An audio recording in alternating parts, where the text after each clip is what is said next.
Today on Time About the Movies, we are taking a look at 3 more films, including Zoe Saldana in yet another action movie where they're trying to pump her to be the next big action star, and let's just say this one didn't work as well as I think they wanted to. Kind of like with The Losers. Colombiana, produced by Luc Besson, directed by the man who would eventually destroy the Taken franchise with Taken 2 and Taken 3 as well. But we also have Guillermo del Toro's presentation of Don't Be Afraid of the Dark, and we also have Paul Rudd leading an ensemble cast in the comedy Our Idiot Brother. We're taking a look at the final 3 films of August 2011. That's today on Time About the Movies.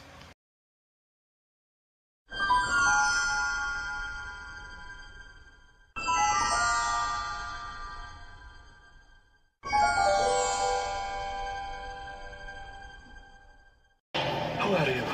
Not room service.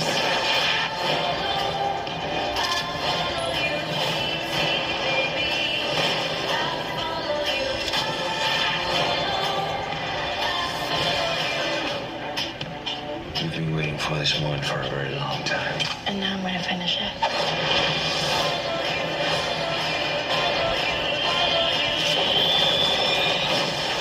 Colombiana, rated PG-13. Mistake number 1, making this PG-13. Mistake number 2, we'll talk about it. Welcome to Time About the Movies. Today we are taking a look at the 3 films of August 26, 2011. And we're starting off with Colombiana, in which it stars Zoe Saldana as Catalia, who's a 9-year-old girl in Colombia whose family is killed by a drug lord. And 15 years later, she's a grown woman now seeking her revenge. So it's essentially La Femme Nikita, Point of No Return. This time, instead of, Bridget Fonda or Anne Perul, it's Zoe Saldana. Talk about a major misfire of a movie here. I mean, this is one where, Luc Besson, man, like, this was at a point where his career was just kind of falling apart at the seams. And here's another one of those movies where it has his name attached to it, and it just leads into a very lackluster movie. I mean, Saldana's doing the best she can with the material given to her, but it just doesn't work anymore. She's not that good of an action heroine in this film. This is before anybody really had a good idea of how to use her, and, James Gunn would later use her the right way in an action movie with Guardians of the Galaxy. Not in this movie. It just doesn't work. The acting overall is lackluster. You have Michael Vartan in here, Lenny James, who else do you have in here? Cliff Curtis, Jordi Malola. Good cast overall here, but the action overall is not that great at all. It's a very big disappointment of a movie. A film you expect so much more from. And this is the best you could really do. Like, really? It just... And the biggest problem is the PG-13 rating, which, I'm sorry, a movie like this should be a rated R movie. Like, I feel like this needed to be rated R in order for you to get any effort or intelligence out of it. Like, yeah, Taken was a PG-13 movie, but Taken worked because it did things that were unique and different and worked to Liam Neeson's advantages, and the action sequences worked well in that film. But in this, you could tell they were trying so hard to push for an R rating, but this is probably the studio saying, no, we gotta have a PG-13 because we gotta get the families to come out and see this. Like, yeah, just a terrible movie, man. A disappointment on so many levels. What a waste of time with this film. What a complete waste on everyone's part. Like, Zoe Saldana is not a bad actress, but this is just one of those ones where they had no idea what to do with her. They tried to make her the next big action star with this, and it just failed miserably. So let's go ahead and move on to our next movie, the Guillermo del Toro production, that is Don't Be Afraid of the Dark.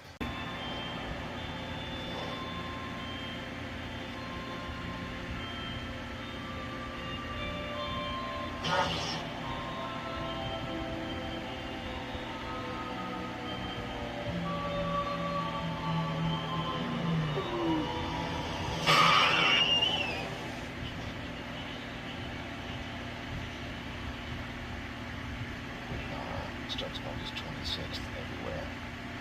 Yeah, it's probably not a good sign if you're putting the best jump scare of the movie in your trailer, and that was one of the big selling points of this movie. But yeah, it kind of dinged the film in the long term when it was all said and done. But this, I guess, isn't the worst you could do with a film like this. But it's based off of it's a remake of a 1973 made-for-TV movie by ABC, and it follows a family moving into a 19th century Rhode Island mansion with a withdrawn daughter, played by Bailey Madison, beginning to witness malevolent creatures that emerge from a sealed ash pit in the basement of the house. Katie Holmes and Guy Pearce star as the the couple who raised the child, and this is written by Guillermo del Toro and Matthew Robbins. Matthew Robbins has written a lot of nostalgic 80s stuff, like Batteries Not Included, for an example. What else did he do? He did some other ones.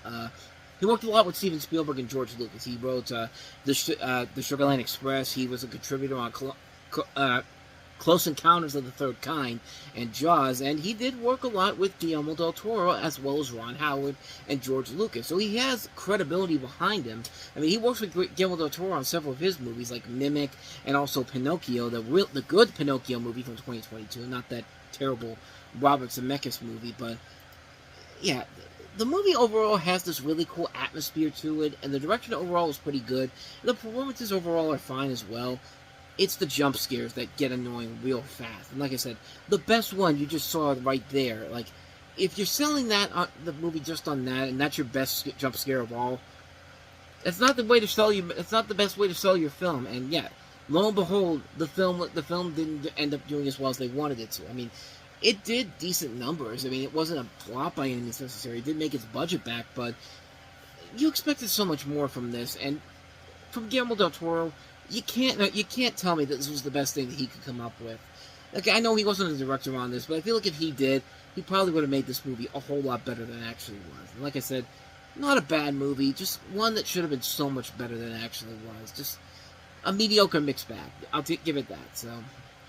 And honestly, it's probably the best overall film we have this week, because our last movie, and this one completely fell off the rails pretty quickly. Paul Rudd is our idiot brother. Listen, Ned, you wouldn't happen to know where I can get some, Even if I did, do you really think I'd tell you? It's been a hard week. Yeah? Yeah. Here you go, officer. Hey, thanks, man. Wow. You're under arrest. Oh! Really? Hey, let me go early. Good behavior. Ned just showed up. I can't just kick him out. He's family. Check it out. Well, I gotta get back to work on the Tamian. The what? Tamian. It's a cross-pollination between a tomato and onion. Well, think of it at a time. It'll save when you're making spaghetti sauce. I love my brother, but he doesn't live in the adult world. I live my life a certain way. I think that if you give people the benefit of the doubt, Man, can you hold this?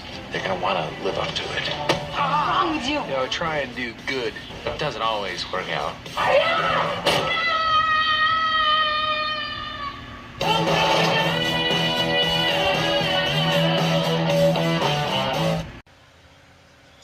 Yeah, as you can see from that trailer, nothing about that movie states the literal title of an idiot brother. More like a guy who's trying to be a nice guy and just ends up doing stupid things.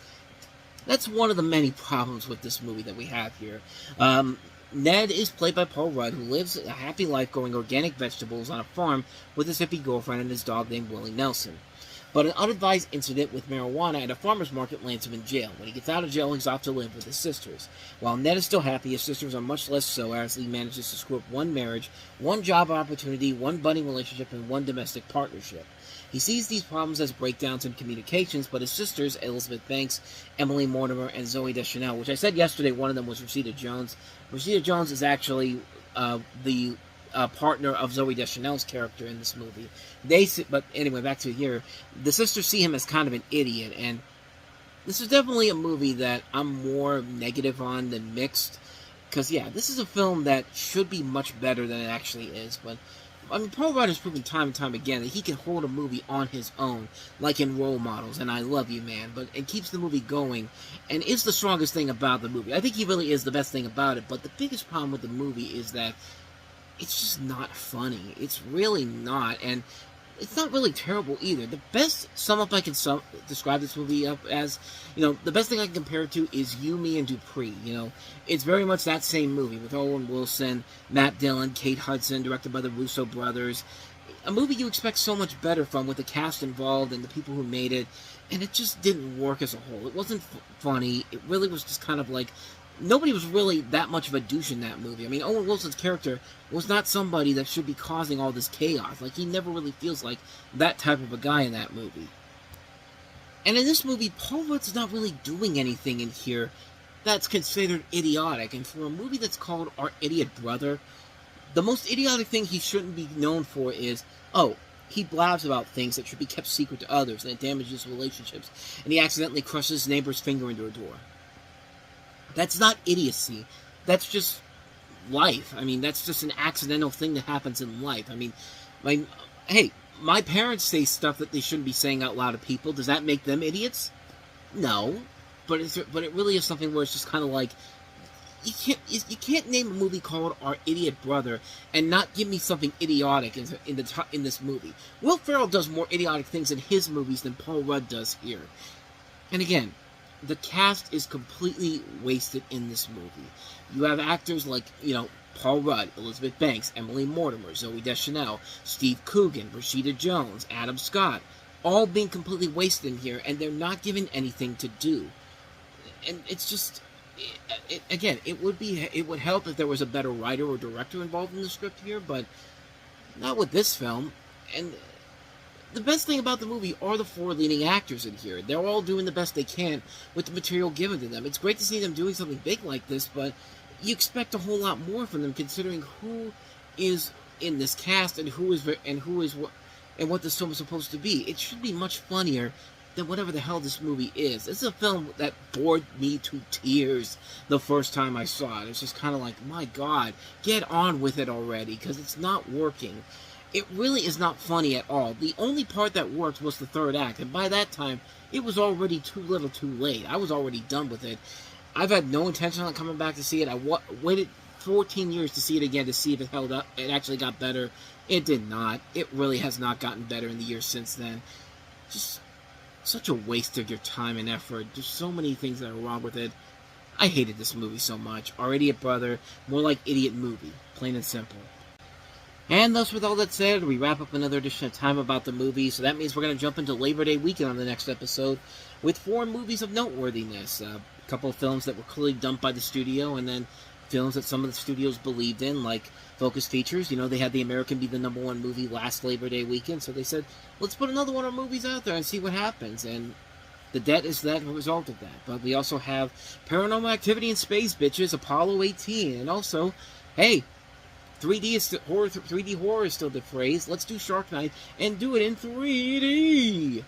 And then to wrap it all off, we'll all have a good old-fashioned orgy.